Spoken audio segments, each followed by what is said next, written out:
එවැනි ක්‍රීඩක පිටරට ඉඳලා සෙල්ලම් කරන ගමන් ලංකාවට එනවා කියන්නේ ඒක ලඟුත් ගොඩක් දේවල් සැක්‍රිෆයිස් කරලා ඉන්නේ. ඉතින් ගොඩක් අගයන්න ඕනේ එවැනි ක්‍රීඩකයන්ට. මෙතන ලොකු චේන්ජ් එකක් ආවා. ඕසිස් 14 දෙනෙක් ආවා.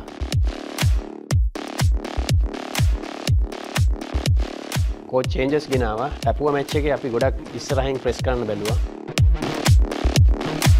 ඌටන් ටීම් එක ඇත්තටම හොඳට ඒගොල්ලන්ගේ බිල්ඩ් අප් එක හොඳයි.